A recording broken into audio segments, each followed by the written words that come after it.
Ambassador Chunwei stood in the massive council chamber on Nexus Prime. Around her, thousands of alien delegates filled the floating platforms that stretched up into the darkness above. For 200 years, humanity had served the Galactic Council. For 200 years, they had been treated like children. Chun looked at the voting results on her datapad. Once again, Earth's request had been denied. The Council had voted to take humanity's new quantum drive technology, but they refused to give Earth a real voice in galactic decisions. They called humans useful servants and clever mechanics, but never equals. "This is unacceptable," Chun said, her voice amplified across the chamber. "For 2 centuries we have followed your rules. We have shared our knowledge. We have worked without complaint. And what have we received in return?" A tall, silver-skinned Azathian delegate laughed. "You receive protection, human. You receive the honor of serving the great civilizations of the galaxy." Chun's jaw tightened. She had prepared for this moment for months. "The honor of serving?" she repeated. "Is that what you call it when you steal our inventions? When you deny us access to systems our own taxes help maintain? When you mock us in every session?" President Velkara, an imposing Azathian with jeweled horns, waved a dismissive hand. "If Earth is unhappy, perhaps you should return to your little yellow star and leave galactic affairs to those who understand them." "Very well," Chun said calmly. She pulled out a small device and pressed a button. "As of this moment, Earth formally withdraws from the Galactic Council. All treaties are void. All agreements are terminated. Effective immediately." The chamber erupted in noise. Aliens shouted in dozens of languages. Some laughed. Others looked confused. Velkara smiled with cruel amusement. "You will regret this decision within a week, human. Your primitive world needs us far more than we need you." Chun walked toward the exit, her back straight. "We shall see, President Velkara. We shall see." As her ship left Nexus Prime, Chun sent a single coded message back to Earth. "Execute Protocol Exodus." On Earth, Admiral Kowalski received the message. He had been waiting for this day. With a heavy heart but firm resolve, he gave the order that would change the galaxy forever. "Begin the withdrawal," he commanded. "Bring our people home." Across the galaxy, the process began. On Seraphim worlds, human engineers packed their tools and boarded shuttles. On Kresh industrial planets, human technicians powered down their stations and left. On trade hubs, human programmers initiated shutdown sequences and erased their access codes within hours. 20,000 human personnel began their journey home. They left behind systems they had built, networks they had maintained, and problems they had solved for a species too proud to learn how things actually worked. In the council chamber, delegates continued their celebration. They had finally rid themselves of the annoying humans and their constant demands for respect. The Seraphim delegate ordered wine. The Kresh commander bragged about how his people had always known humans were weak. Then the first warning came through. A hyperspace relay in Sector 7 had gone offline. Then another in Sector 12. Then 5 more across the outer rim. "Technical difficulties," Velkara announced. "Our engineers will handle it." But as the hours passed, more systems began failing. The galactic network, which connected every world and allowed instant communication across light years, started experiencing strange errors. Translation programs crashed. Navigation systems displayed gibberish. Trade computers froze. A Seraphim technician rushed to the council chamber.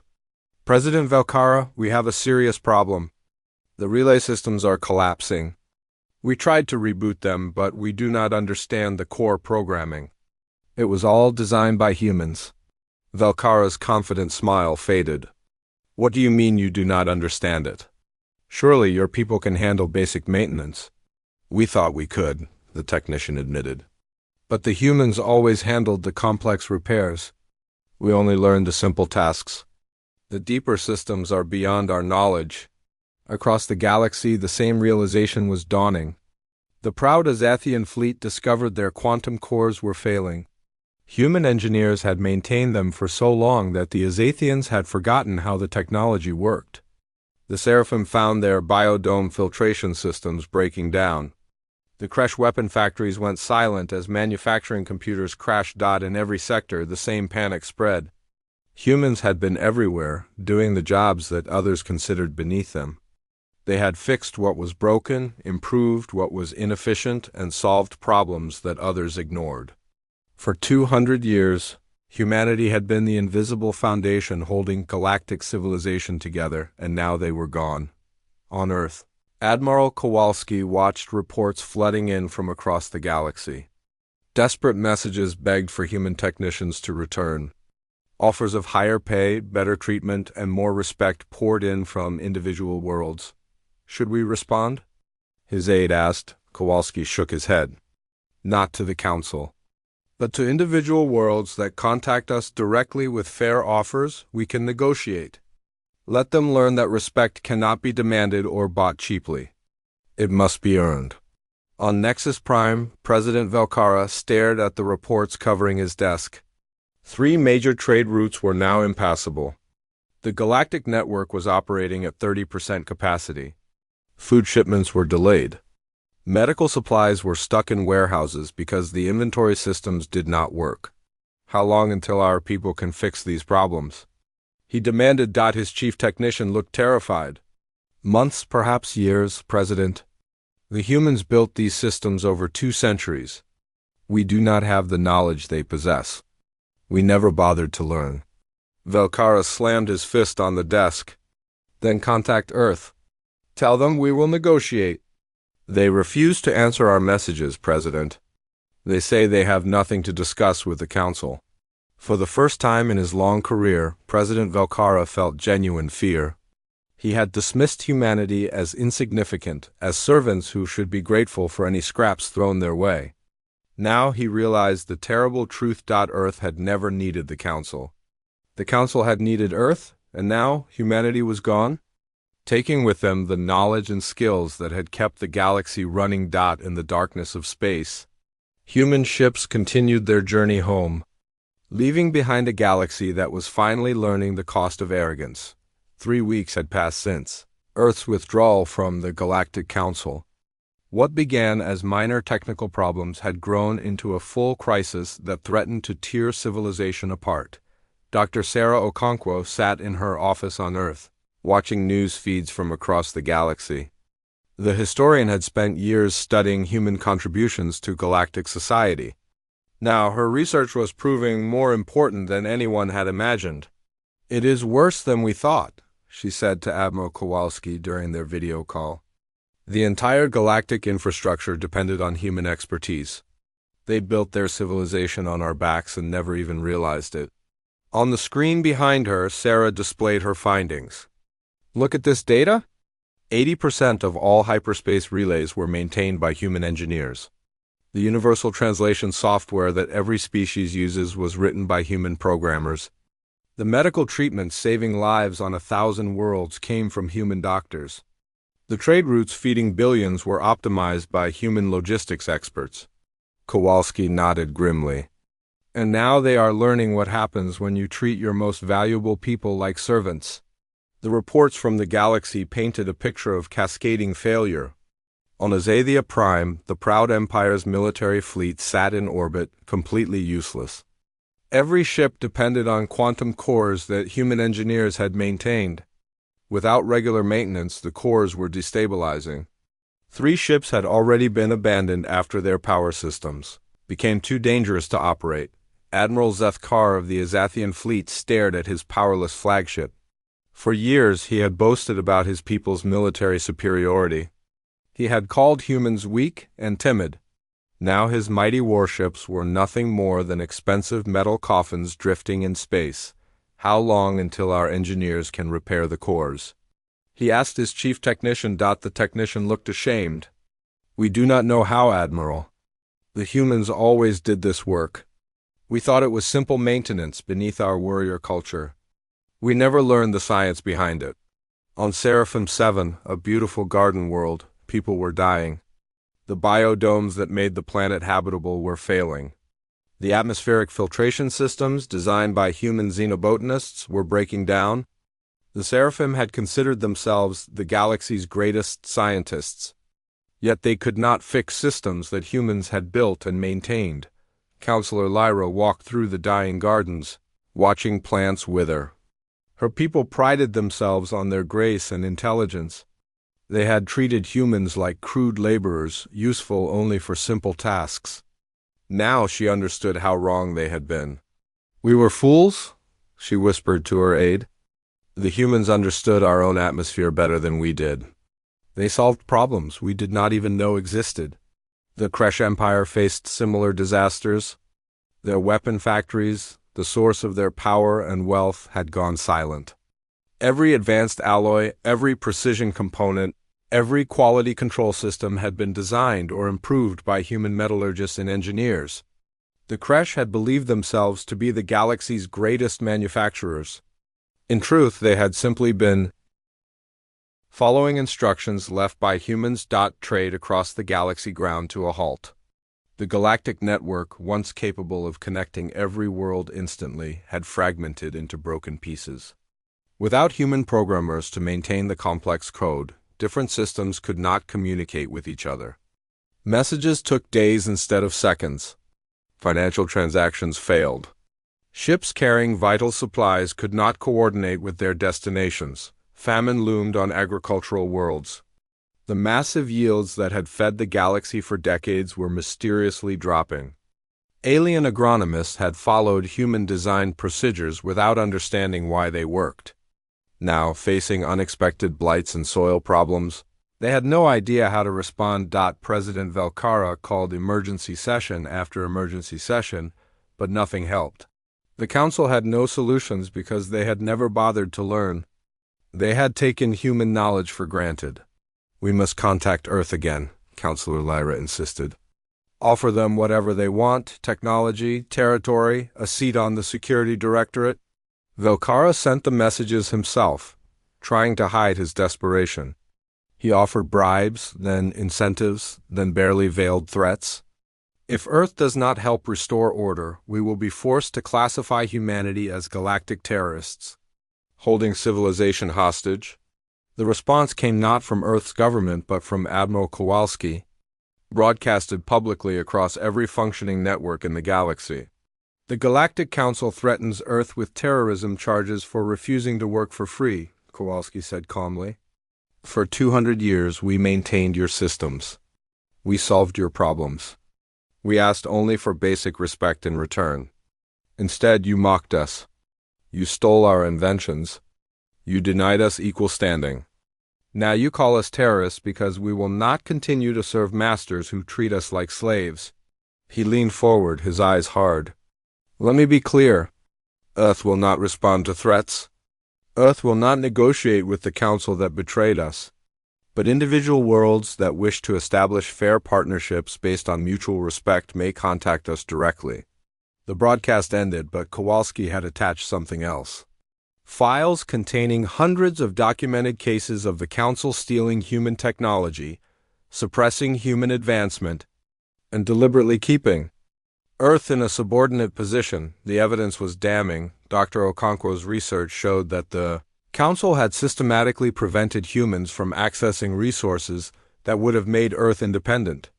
They had restricted human expansion to ensure that humans remained dependent on Council-controlled systems. They had created an entire economy designed to keep humanity as a permanent service class. When the files went public, riots erupted on dozens of worlds. Common citizens who had always admired humans for their hard work and innovation realized their governments had been exploiting Earth for centuries. Protests demanded that leaders negotiate fairly with humanity. On Earth, something remarkable was happening. Free from Council restrictions, human innovation exploded. Scientists who had been forced to work on Council projects for decades now pursued their own research. Engineers built systems designed for human needs, not alien demands. Admiral Kowalski stood on the observation deck of Orbital Station Genesis, looking at humanity's greatest achievement. Around the sun, thousands of collectors formed a growing Dyson swarm, harvesting more energy than Earth had used in its entire history. In the construction yards, new ships took shape, vessels using technology that made Council ships look primitive. "How long until the fleet is ready?" he asked. 3 months for the first squadron," the engineer replied. "The quantum drives are performing better than projected. We will be able to cross the galaxy in days instead of weeks." Kowalski smiled. For 200 years, humans had given the galaxy their knowledge while receiving nothing but contempt. Now, free to pursue their own destiny, humanity was showing what they could truly achieve. The galaxy had thought it was teaching humans their place. Instead, it was learning a hard lesson about respect. 3 months after Earth's withdrawal, the Galactic Council faced the unthinkable. 6 major sectors were on the verge of complete collapse. What had seemed like temporary problems were now existential threats. Captain Marcus Chun, a human freighter pilot who had decided to stay independent rather than return to Earth, watched the chaos unfold. His ship, the Wandering Star, was one of the few vessels still able to navigate the broken hyperspace network. He had learned the old ways. The manual calculations that humans used before the Council's automated systems existed. At the station known as Crossroads Hub, Marcus docked to deliver medical supplies. The station master, a 4-armed Quellan named Rosk, greeted him with desperate relief. "Thank the stars you are here," Rosk said. "You are the first ship to arrive in 12 days. We have sick people who need these medicines." Marcus helped unload the cargo. Around them, the station was falling apart. Lights flickered. The air smelled stale because the recycling systems were failing. People looked thin and worried. "Why do you not fix the station?" Marcus asked. Rosk's forearms drooped in shame. "We do not know how. Human technicians maintained everything. We just watched them work and never learned. Now they are gone, and we are helpless like children." This scene repeated across the galaxy. Species that had considered themselves advanced and superior were facing a humbling truth. They had not built their civilization. Humans had built it for them while they took credit and looked down on their builders. On Seraphim 7, the situation had become critical. Counselor Lyra stood in the main biodome, wearing a breathing mask. The atmosphere was now toxic to her people. Thousands had already died. Hundreds of thousands more would follow if the filtration systems could not be repaired. "We found some human technical manuals," her chief scientist reported. "But they are too complex. The humans understood atmospheric chemistry at a level we never achieved.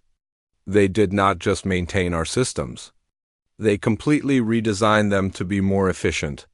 We have been living with improvements we did not even notice." Lyra closed her eyes, fighting tears. "Contact Earth directly. Offer them anything. Just save my people." The message reached Dr. Jennifer Moss, a xenobotanist who had worked on Seraphim 7 for 15 years. She was now back on Earth, enjoying her first real vacation in decades. When Lyra's personal plea arrived, Jennifer watched it with mixed feelings. "They are dying," Jennifer told Admiral Kowalski. "I spent 15 years on that world. I knew this would happen when we left. Will you go back?" Kowalski asked. Jennifer was quiet for a moment. "I will go, but not as their servant. As a consultant with a fair contract. They will pay proper rates, and they will train their own people. I will not do the work for them. I will teach them to do it themselves." "That seems fair," Kowalski agreed. "Send them your terms." When Lyra received Jennifer's conditions, including fees that seemed impossibly high, she did not hesitate. "Accept everything. Our people are dying. Pride is worthless if we are dead." Similar negotiations were happening across the galaxy. Individual worlds, desperate and humble, were reaching out to human experts. They offered real money, genuine respect, and promises to learn rather than just depend on human labor.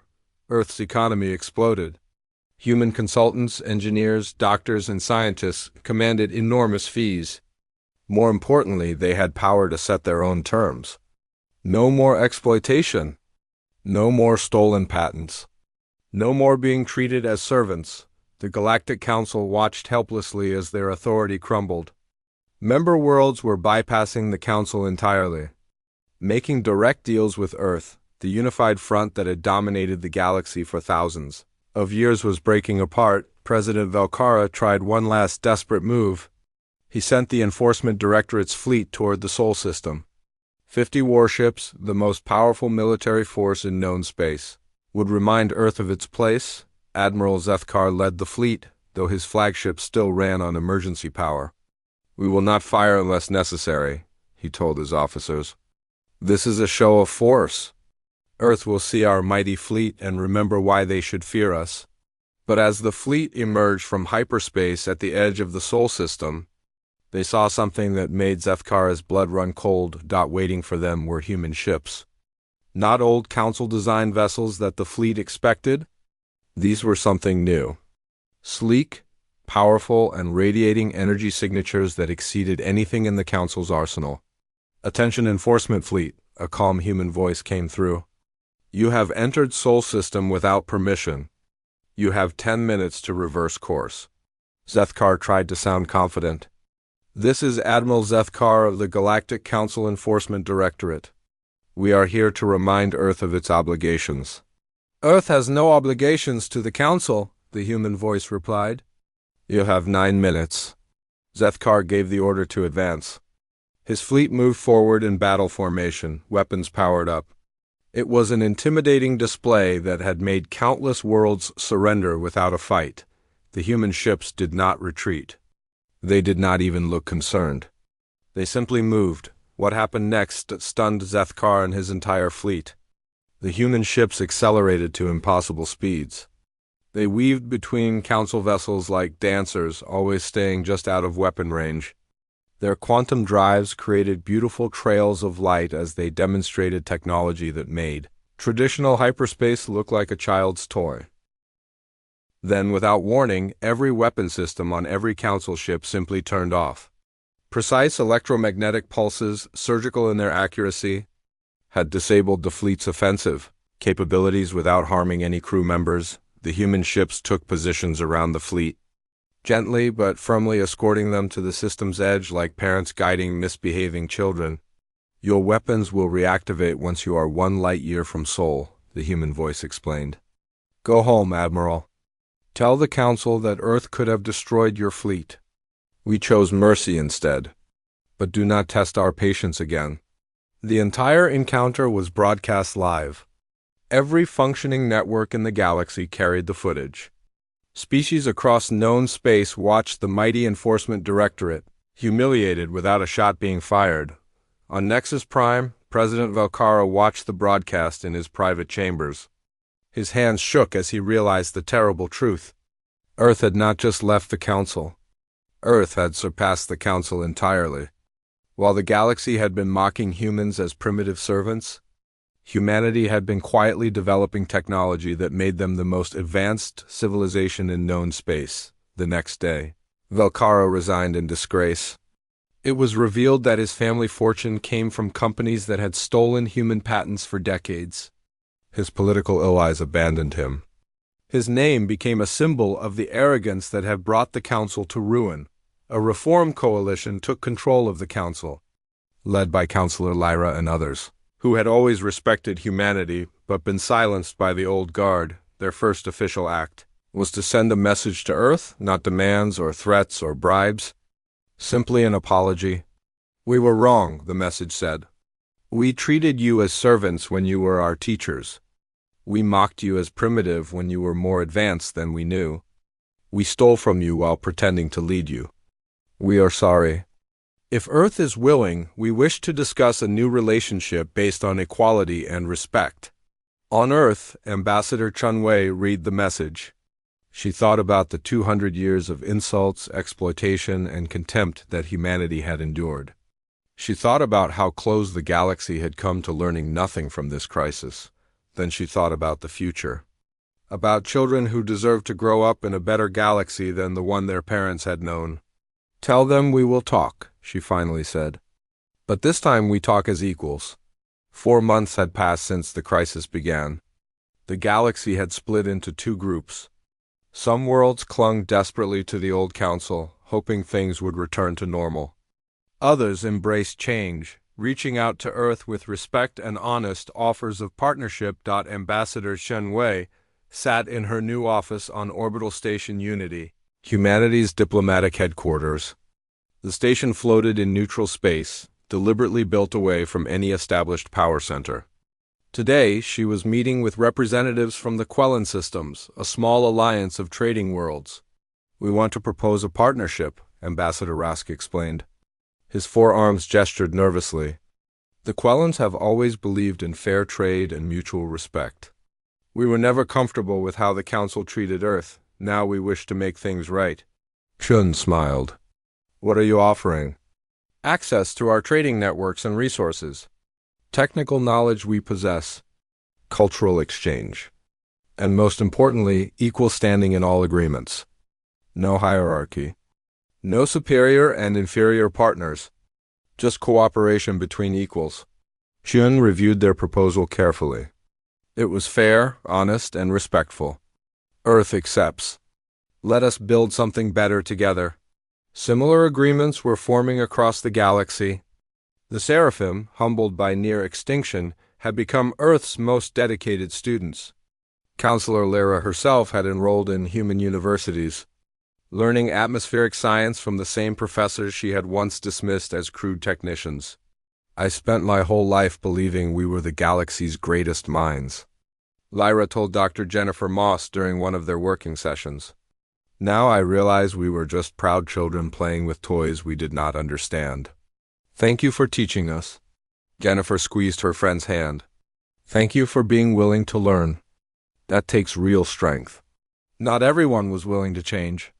The Azathian Empire refused to negotiate with Earth. Pride ran deep in their culture. They would rather suffer than admit they needed help from beings they considered inferior. On Azathia Prime, former Admiral Zethkar watched his people struggle. The military fleet remained useless. Industry had collapsed. Food was rationed. Young Azathians were leaving, seeking opportunities on worlds that had partnered with Earth. "We are dying because of pride," Zethkar said to the new President Gorath. "I led the fleet that Earth humiliated. I know their power. We cannot defeat them. We should not want to. We should join them." Gorath's jeweled horns gleamed as he shook his head stubbornly. "An Azathian does not beg. We will solve our problems ourselves." "Then we will solve ourselves into extinction," Zethkar replied sadly. The contrast between worlds that embraced change and those that resisted became obvious. Seraphim 7 was recovering. Their biodomes were being repaired with guidance from human consultants, and Seraphim scientists were finally learning the knowledge that had been hidden from them. Trade routes involving Quellen and human partners were thriving. New technologies were being developed through genuine cooperation. Meanwhile, Azathia Prime descended deeper into crisis. Their stubbornness was costing lives, but their leaders refused to bend. The old Galactic Council still existed on Nexus Prime, but it was a shadow of its former self. Most member worlds had reduced their participation. Some had withdrawn entirely. The Grand Chamber that once held thousands now echoed with the voices of a few. 100 delegates. Counselor Lyra had become the de facto leader of the Reform faction. She proposed something radical: dissolve the council and create something new. "We cannot fix what we have built on rotten foundations," she argued. "The council was designed to maintain hierarchy and control. We need something designed for equality and cooperation. Let us build it with Earth, not above them or below them, but beside them." The proposal sparked fierce debate. Traditional powers like the Azathians opposed it violently, but more and more voices supported change. The galaxy had seen proof that the old ways did not work. Captain Marcus Chun continued his independent trading, moving between worlds and watching history unfold. At a small station in the border regions, he met a young Azathian engineer named Keleth, who had fled his homeworld. "I want to learn from humans," Keleth explained. "I want to understand the technology my people scorned." "Can you take me to Earth?" Marcus studied the young Azathian. Keleth looked desperate but determined.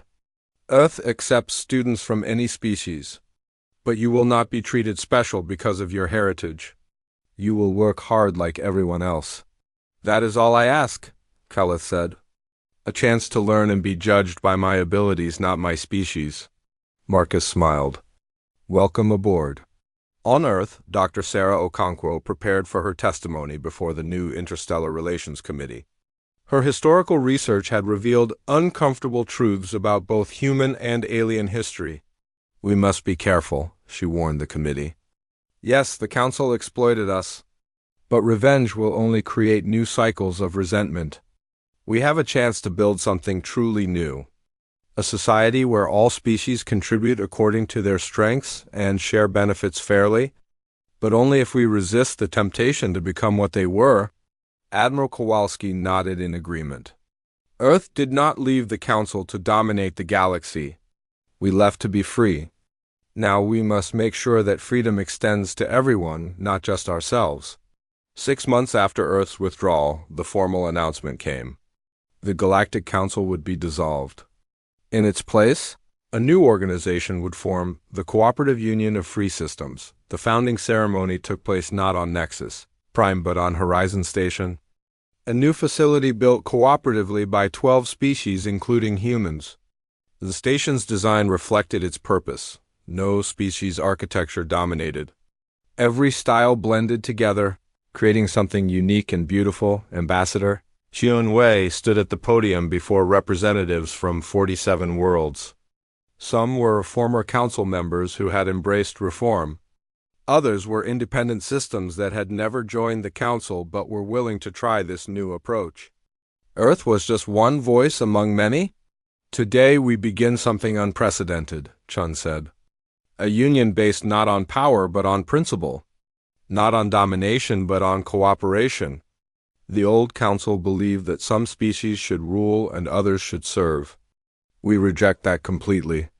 In this union, every member has equal voice regardless of their military strength or ancient heritage. She paused, looking at the diverse gathering.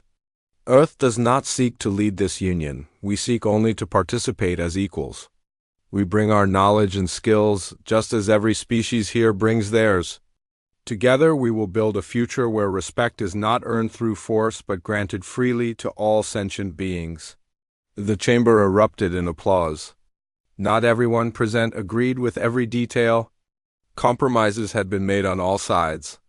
But for the first time in galactic history, a gathering of species came together based on genuine equality on Azathia Prime.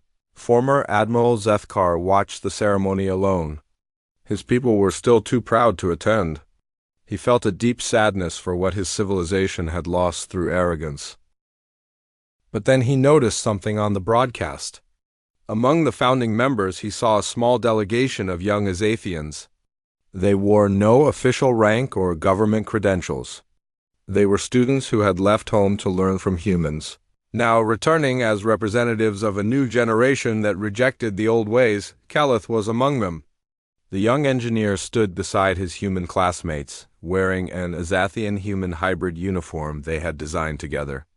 When the camera focused on him, Keleth spoke with quiet pride. We are here to represent Azathians who believe in the future. Our elders may cling to the past, but we choose hope over pride. Zethkar felt tears on his face. Perhaps his people were not doomed after all. Perhaps the young would save them from the mistakes of the old. The ceremony ended with a symbolic gesture.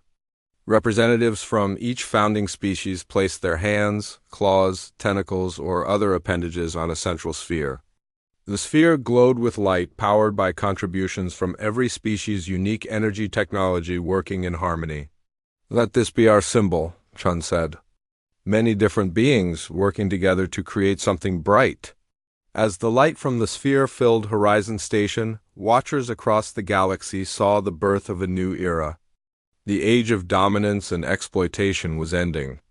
The age of cooperation and respect was beginning. And Earth, the species once dismissed as primitive servants, had helped light the way. 1 year after Earth's withdrawal from the Galactic Council, the transformation was complete. The galaxy had been reborn, though not without pain and sacrifice, on Horizon Station, the headquarters of the Cooperative Union of Free Systems. Ambassador Xion Wei walked through corridors filled with beings from dozens of species. A human engineer discussed power systems with a Quellan technician. Seraphim children attended school alongside human and creche students. Former enemies worked together on projects that benefited everyone. Chun stopped at an observation window overlooking the construction yards. New vessels were taking shape, designed by mixed teams using the best knowledge from multiple civilizations. These were not warships, but exploration vessels, ready to discover what lay beyond known space. It is beautiful, is it not? Counselor Lyra said, joining Chun at the window. The Seraphim leader had become one of Earth's strongest allies and closest friends. It is, Chun agreed. Sometimes I still cannot believe we made it happen. We almost did not, Lyra reminded her. If Earth had sought revenge instead of partnership, if you had tried to dominate us the way we dominated you, the cycle would have just repeated. You broke the cycle by refusing to become what we were. June smiled sadly. It was not easy. Many humans wanted revenge. They had earned the right to be angry. But anger does not build a better future. It just burns down what remains of the past. On Seraphim 7, Dr. Jennifer Moss worked in the newly rebuilt biodomes alongside her Seraphim colleagues. The planet was thriving again. More importantly, the Seraphim now understood their own systems. They had learned from humans not just what to do, but why it worked. I am returning to Earth next month, Jennifer told her team. My contract is complete. Her lead student, a young Seraphim named Thel, looked sad but proud. You have taught us well. We will maintain these systems ourselves now. And we will teach the next generation so this knowledge is never lost again. Jennifer hugged Thel warmly. You were always brilliant. You just needed someone to show you that you could learn anything if you stopped believing you already knew everything. Not every story had a happy ending. The Azathian Empire had fractured. The old government, still clinging to pride, controlled only a few core worlds. Most Azathian colonies had declared independence, choosing to join the Cooperative Union or form their own alliances. Former Admiral Zethkar had been elected leader of New Azathia, a coalition of reformed Azathian worlds. He traveled to Horizon Station to formally request membership in the Union. Admiral Kowalski met him personally. The two old warriors studied each other with respect. I led the fleet that you humiliated, Zethkar said quietly. I hated you for showing me my weakness. But you also showed me mercy. You could have killed us all. You chose not to. That choice saved my life and taught me more about strength than 100 battles? Kowalski nodded. True strength is not the ability to destroy. It is the wisdom to choose not to. Welcome to the Union, Admiral.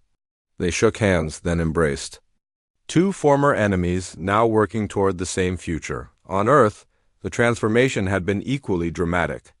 The planet that had once been restricted to a few systems now led multiple research projects, trade initiatives, and exploration missions. Human universities became the most prestigious in known space. Not through force, but through genuine excellence. Dr. Sarah Okonkwo taught at the new Interstellar History Academy on Horizon Station. Her classes included students from 20 species, all learning about the mistakes of the past to avoid repeating them. The council failed because it was built on hierarchy, she explained to her diverse class. They believed some species were naturally superior to others. This belief made them blind to reality. They could not see human brilliance because they had decided humans were inferior.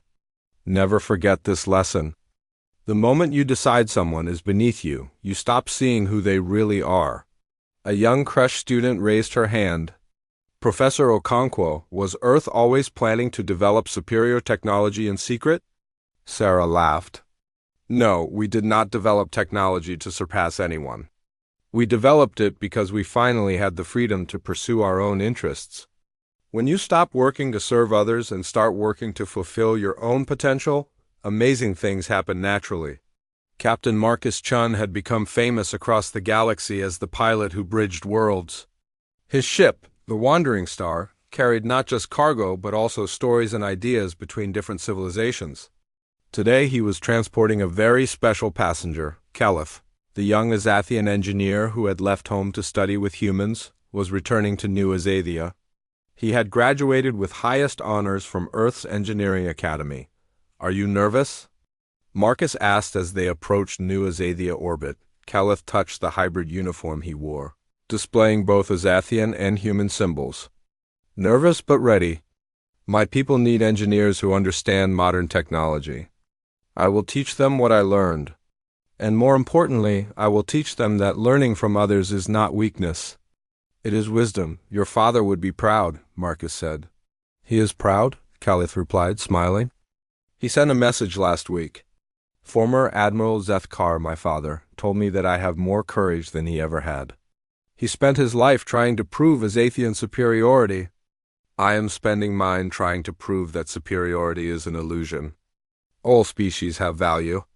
The cooperative union had grown to include over 100 systems. It was not perfect. Arguments happened. Different species had different values, and sometimes those values clashed. But unlike the old council, the union had mechanisms to resolve disputes fairly. Every member had equal voice. Every culture deserved respect. The old Galactic Council still existed in a tiny corner of space, reduced to a handful of stubborn worlds that refused to change. They sent angry messages declaring the union illegal and threatening consequences. Nobody paid attention. They had become irrelevant, a museum of failed ideology. On Horizon Station, a special ceremony was being prepared. The first graduating class of the Union Academy would receive their diplomas. These students, selected from dozens of species, had spent 2 years learning together, working together, and building friendships that crossed every cultural barrier. Ambassador Chun Wei would give the commencement speech. She prepared her words carefully, knowing they would be broadcast across known space. The day arrived. The great hall filled with proud families from countless worlds. Human parents sat beside seraphim parents. Quellan elders chatted with Kresh warriors. Former enemies celebrated their children together. Chun stepped to the podium and looked at the young faces before her. They represented the future, the first generation raised to see all species as equals. "Graduates of the Union Academy," she began, "you stand here today as proof that a different galaxy is possible. Your parents' generation built walls between species. You have torn those walls down. You have formed friendships that would have been impossible in the old galaxy. You have learned from each other's strengths and helped each other overcome weaknesses." She paused, emotion filling her voice. 1 year ago, Earth walked away from the Galactic Council. It was not an easy decision. Many believed we would regret it. They said Earth was too small, too weak, too dependent on the larger galaxy. They were wrong. Not because Earth was secretly strong, but because Earth was never alone. Everywhere we went in the galaxy, we found good people trapped in bad systems. We found beings who wanted something better, but were afraid to ask for it. Chun looked directly at the students. "You are the first generation born into this new galaxy. You will never know what it was like to be told you were inferior because of your species. You will never experience the casual cruelty that was considered normal in the old order. But do not take this gift for granted. The work of building a fair galaxy is never finished. Every day you must choose cooperation over domination. Every day you must choose respect over prejudice. Every day you must remember that all sentient beings deserve dignity." The hall erupted in applause. Students from different species embraced each other, celebrating not just their graduation but their friendship. After the ceremony, Chun walked through Horizon Station one more time. She passed the memorial wall where names were inscribed, humans and aliens who had died in the crisis year, victims of systems that failed when Earth withdrew. Their deaths weighed on her conscience. Dr. Okonkwo found her there. "You saved more than you lost," the historian said gently. "Without Earth's action, the exploitation would have continued for centuries. More species would have been suppressed. Yes, there were casualties during the transition, but they died ending an evil system, not preserving it." Chun nodded, accepting the truth even as it hurt. "I hope they would agree." "They would," Okonkwo assured her. "Change is never clean, but it is necessary. Far away, on the planet that started it all, a human child and an alien child played together in a park. The human child was named Maya. The alien child, a young seraphim named Talis, was visiting Earth with her parents. "When I grow up, I want to be an explorer," Maya declared. "I want to discover new worlds with the Union fleet." "Me too," Talis agreed. "We can explore together." "Really? You would want me on your crew?" Talis looked confused. "Why would I not? You are my friend." "Just checking," Maya said, smiling. She had heard stories about the old galaxy from her grandmother, tales of a time when humans and seraphim would never have been friends. But those stories seemed like ancient history, impossible to believe. In the sky above them, ships from a dozen species flew in formation, heading out to explore the unknown. The galaxy was at peace, not because anyone had conquered it, but because people had chosen to work together. Ambassador Chunwei, watching the same sky from Horizon Station, finally allowed herself to feel satisfaction. Earth had not sought to rule the galaxy.